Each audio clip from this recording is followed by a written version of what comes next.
Aí vem Jesus e diz: hoje mesmo, ainda que o teu corpo fique pendurado aqui por dias e dias, tu que não és o corpo é teu, mas tu não és o corpo, tu és mais que o corpo, tu és um espírito transcendente. Hoje mesmo, enquanto o teu corpo estiver sangrando, se esvaindo, sufocado, morto, pendurado, enquanto as pessoas estiverem indo para casa, falando do ocorrido, hoje, ainda hoje, antes que o sol se ponha, o sol se punha e o dia do judeu terminava e começava um outro dia. Portanto, o que Jesus estava dizendo é: antes que o sol se ponha, tu estarás comigo no paraíso. Tu. E não deu nenhuma explicação. O homem é aquele que tinha dito: esse aqui é Deus, eu vejo Deus nele, eu vejo que ele está sofrendo o castigo dos pecadores, a mesma sentença que eu e que você, o outro que blasfemava. Ele está levando a nossa culpa, está levando a minha culpa. O indivíduo aceitou que o que Jesus estava fazendo, o que estava acontecendo com Jesus não era apenas algo imposto. Na realidade, não era nada imposto. Ele reconheceu que Jesus estava ali porque Jesus tinha se entregue para estar ali. Ninguém agarrou, ele não esperneou, ele se ofereceu, ele foi como ovelha muda para o matadouro. Como diz o profeta Isaías, quem creu em nossa pregação, a quem foi revelado o braço salvador do Senhor, pois ele foi traspassado pelas nossas iniquidades, ele foi moído pelas nossas iniquidades, traspassado pelas nossas transgressões. O castigo que hoje nos traz a paz, agora, esse saber de reconciliação, o castigo que era meu e que está sobre ele, o castigo que nos traz a paz, está sobre ele, esteve sobre ele, e pelas suas feridas nós somos sarados. O homem entendeu isso, e entendeu absolutamente, e entendeu que ele não tinha que falar nem argumentar, ele só disse: Deus está aqui. E esse que morre cumprindo a mesma sentença e castigo que eu, é Deus. Que revelação! A mesma revelação que Pedro tinha tido alguns 2 anos e meio antes, quando disse a Jesus: tu és o Cristo, o Filho do Deus vivo. E Jesus disse: bem-aventurado tu és, Simão Bar-Jonas, porque não foi carne e sangue quem te revelou essas coisas, mas o meu Pai que está nos céus. A mesma revelação que Pedro tivera, esse malfeitor tem, e ele vê que Deus estava em Cristo, reconciliando consigo o mundo, e que esse era um ato único. Ele teve uma compreensão que alguns dos apóstolos demoraram alguns anos para ter de modo mais profundo. Teve uma compreensão que equivalia à de Paulo, quando sabia que estava tudo pago, tudo consumado, e que ele podia ser incluído no livro da vida, no livro da misericórdia.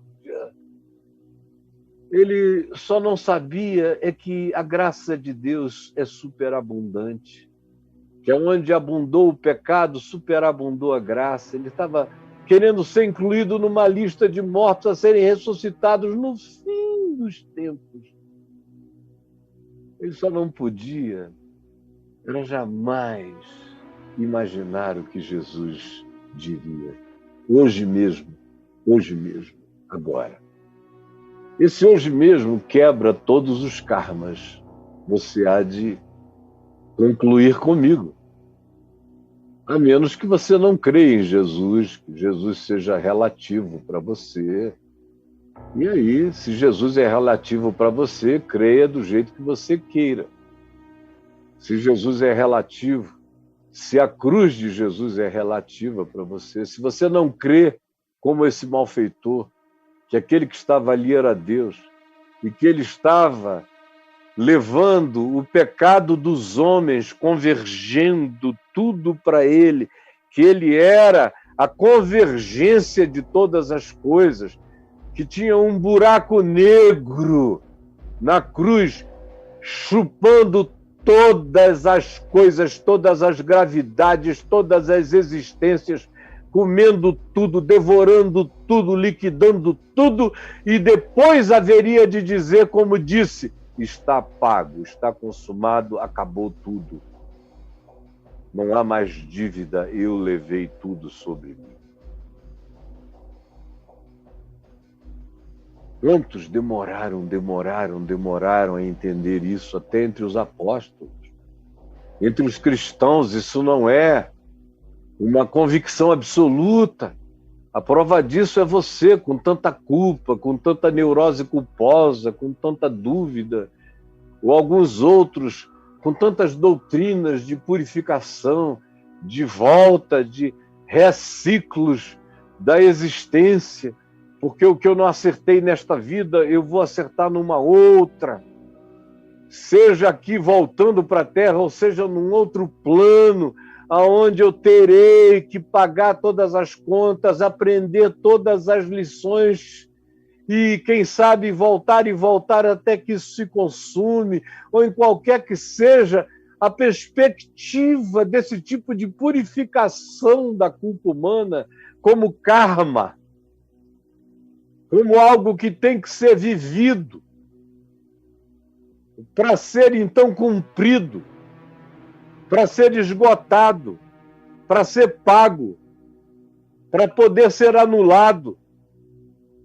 Mas aqui, esse homem malfeitor faz uma síntese teológica que nos evangelhos você só vê, de fato, depois da morte e ressurreição de Jesus, e ainda de maneira muito tímida. Você vai ver isso depois na pregação de Pedro, mas ainda de maneira muito superficial. Você vai ver isso com a profundidade da fala do malfeitor em Paulo. Paulo mergulha na mesma profundidade, olha e diz, é Deus, e os meus pecados estão sobre ele. Você veja como isso é tão verdadeiro para Paulo. E Paulo, a gente não quer pensar nisso, mas ele declara várias vezes, aberta e espontaneamente, que ele foi do doicode de Jerusalém, que ele pegava as pessoas, que ele maltratava, que ele torturava. Ele torturava. Aqui tem alguns que se dizem crentes e que... Quanta loucura! Paulo diz que antes de Jesus, ele torturava, ele obrigava pessoas a blasfemarem, a mudarem de confissão na marra, na força, como alguns aqui gostariam de fazer, os estranhos e os diferentes. Paulo diz que ele entregava pessoas para serem mortas. O livro de Atos dos Apóstolos, no capítulo 8, termina dizendo que enquanto Estevão, que era discípulo de Jesus, proclamador do Evangelho, era apedrejado pelos líderes religiosos dos judeus, ele guardava as vestes daqueles que jogavam pedras, capas dos apedrejadores, ele guardava nas suas mãos. O pessoal tascando pedra e ele guardando as capas para devolver depois. Ele era uma iminência parda já. Pelas maldades praticadas, ele tinha sido ranqueado como ente superior naquele escalão de perversidades. Veja bem, olhe para mim. Ele diz que levou pessoas a morrerem enquanto ele via, morrendo, expirando, sem declararem que negavam a Jesus. No entanto, quando ele foi exposto à luz, você não vê mais Paulo nunca mais ficar fazendo recorrências culposas. Ele sabe que ele tinha sido completamente perdoado. Completamente, que não sobrara nada. Você não o vê trazer do passado nenhuma culpa para ser tratada, está tudo tratado, tudo terminado, tudo acabado. Todo o karma tinha sido eliminado, como com esse malfeitor, hoje mesmo. Esse que diz hoje mesmo é aquele que perdoa pecados. E esse que perdoa pecados é o que acaba com todos os karmas. E começa a acabar com esses karmas já aqui, na presente vida. Na presente vida.